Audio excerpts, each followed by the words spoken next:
সবাইকে স্বাগত। প্রচণ্ড বৃষ্টি হচ্ছিল কয়েকদিন, তাই ভিডিও করতে পারিনি। আজকে 2-3 দিন বেশ ভালোই রোদ হচ্ছে ছাদে, সেই জন্য ভাবলাম আজকে আবারও একটু বর্ষার ছাদ বাগান কেমন আছে সেটা আপনাদের সবার সঙ্গে তুলে ধরি। সবজি ফলছে, প্রচুর বরবটি গাছে ফলেছে, কিন্তু আমি কি করি, বাড়িতে যে সবজিগুলো আমাদের ব্যবহার করা হয় তা প্রচুর গাছ না লাগালে সব তো একসঙ্গে ম্যাচিওর হয় না, তাই অল্প অল্প করে যেগুলো ম্যাচিওর হয়ে যায় সেগুলো ফ্রিজে রেখে মোটামুটি 2-3 দিনের সবজি মিশিয়ে একটা রান্না কমপ্লিট হয়ে যায়। তো ছাদ বাগানে কিন্তু এরকম অল্পই সবজি পাওয়া যায়, তাতে হতাশ হওয়ার কিছু নেই। আমরা বাজার থেকেও যেমন সবজি এনে 2 দিন রেখে রান্না করতে পারি, সেটা ফ্রিজে রেখে দিলে কোনো অসুবিধাই হয় না। দেখুন, প্রচুর পরিমাণে বরবটি গাছ এখানে ফলেছে। আসলে এত প্রচণ্ড বর্ষা হচ্ছিল, বর্ষার মধ্যে ছাদ বাগানে শুধুমাত্র সবজি হারভেস্ট করে নিয়ে চলে গেছি, সে ভিডিও আর করতে পারিনি। এখানে প্রচুর কলমি শাক হয়েছিল, সেই কলমি শাকগুলোকে কিন্তু কেটে নিয়েছি। আর এখানে ঢ্যাঁড়স গাছ, লাল শাক, সাদা শাক, কলমি শাক, তারপর বিভিন্ন রকমের রয়েছে ঝিঙে আর চিচিঙ্গে, হ্যাঁ, এই জিনিসগুলো রয়েছে। এরকম বিভিন্ন রকমের সবজি কিন্তু ছাদ বাগানে অল্প অল্প করে ফলছে। গাছের চেহারাগুলো দেখুন, বৃষ্টির জল পেয়ে একদম তরতাজা হয়ে গেছে। এইবার আজকে বিকেলে যদি বৃষ্টি না হয় তো অবশ্যই আমি 2টো কাজ ছাদ বাগানে করব, সে কথাই আপনাদের সঙ্গে বলছি। এই যে মাটি দেখছেন, বেডের মাটি ভিজে থাকলে মাটির মধ্যে প্রচুর পোকামাকড়ের উপদ্রব হয়। এই থেকে অনেকেই বর্ষাকালে ছাদ বাগান করতে চান না, কিন্তু আমি বলবো যে ছাদ বাগান করতে গেলে তার একটা নির্দিষ্ট পদ্ধতি মেনে কিন্তু আপনাকে ছাদ বাগান করতে হবে।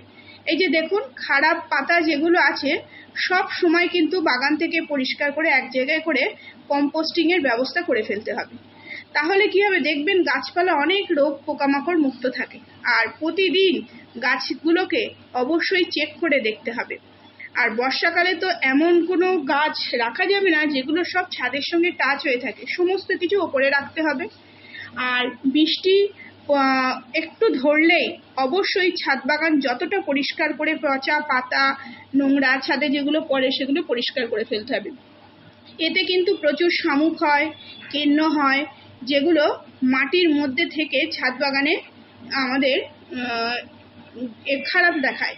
তো সেইগুলো, এই ভয় থেকে, ফুল সবার সুন্দর লাগে কিন্তু সবাই সুন্দর ছাদে মাটি তুলে নোংরা হবে সেই কাজগুলোর ভয়ে হয়তো আমরা ছাদ বাগান করি না। কিন্তু আমি বলছি, আপনারা কয়েকটা পদ্ধতি অবলম্বন করলেই কিন্তু এগুলো সারিয়ে ফেলতে পারেন। যেমন বর্ষাকালে স্ট্যান্ডের ওপর রাখা ছাদ বাগানে শুকনো পচা পাতা পরিষ্কার করা। আর একটা জিনিস অবশ্যই করতে হবে, গাছের পাতার ট্রিটমেন্ট আলাদা, আর মাটির মধ্যে যে সমস্ত রোগ যেমন কেঁচো, কেন্ন, শামুক, এদের ট্রিটমেন্ট কিন্তু আলাদা। তো কি করব, আমরা যখন মাটির মধ্যে যে জিনিসগুলো হয় সেগুলো হচ্ছে কেন্ন। আমার ছাদ বাগানে কিন্তু আগে এত ছিল না, যবে থেকে সবজি করা শুরু করেছি, কম্পোস্ট বিভিন্ন রকম ব্যবহার করছি, কেঁচো কেন্নর উৎপাত কিন্তু ঠিক হবেই। যেমন মাটিতে আমাদের গাছে থাকে, আবার নির্দিষ্ট সময় শীতের সময় কিন্তু তাদের দেখাই যায় না, এরকম ছাদ বাগান হয়। কিন্তু বর্ষার সময় এগুলোকে একটু কন্ট্রোল করে রাখতে হয়। প্রত্যেকটা টবের গাছে যাতে সমানভাবে, যেগুলো রোদ যেমন দরকার লাগে সেইভাবে কিন্তু আমাদের সরিয়ে গাছগুলোকে পরিষ্কার করতে হবে। আজকে সমস্ত গাছগুলো পরিষ্কার করেছি। আর এই যে পোর্শনটা দেখা যাচ্ছে, এইখানে সমস্ত হাইব্রিড জবাগুলো উপরে তুলে দিয়েছি। আগে এখানে অ্যাডেনিয়াম থাকতো উঁচু জায়গায়, কিন্তু হাইব্রিড জবাতে যা বৃষ্টির জল লেগেছে, এবার হালকা লাগবে, তাই একটু ওপরের দিকে তুলে দিয়েছি।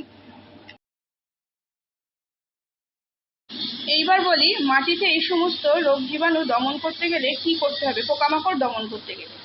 আমি অনেক কীটনাশক ব্যবহার করেছি, কিন্তু আমি ওই যেটা বললাম মাটি আর গাছের আলাদা, এটা আমি পরে বুঝতে পেরেছি বাগান করতে করতে। সেরকম বাগান করতে করতে অবশ্যই আমাদের বিভিন্ন এক্সপিরিয়েন্স হবে, সেখান থেকেই কিন্তু আমরা ছাদ বাগানের ট্রিটমেন্ট শিখে যাব। সেই এক্সপিরিয়েন্স আপনাদের সঙ্গে বলছি।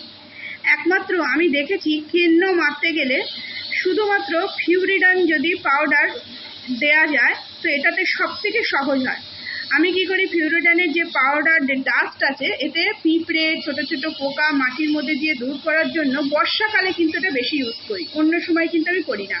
তো সেটা একটা নরম কোনো কাপড়ের মধ্যে পাউডারটা ঢেলে নিয়ে সেটা বেঁধে আস্তে আস্তে সেটা কিন্তু দিয়ে গাছের গোড়ায় ছড়িয়ে ছড়িয়ে দিই। মানে যেমন পাউডার পড়ে ঠিক সেইভাবে সেটা গাছের গোড়ায় কিংবা মাটির মধ্যে তারপরে ক্যারেটের পাশে বড় বড় কোনো টবের মধ্যে সেখানে দিয়ে দিই।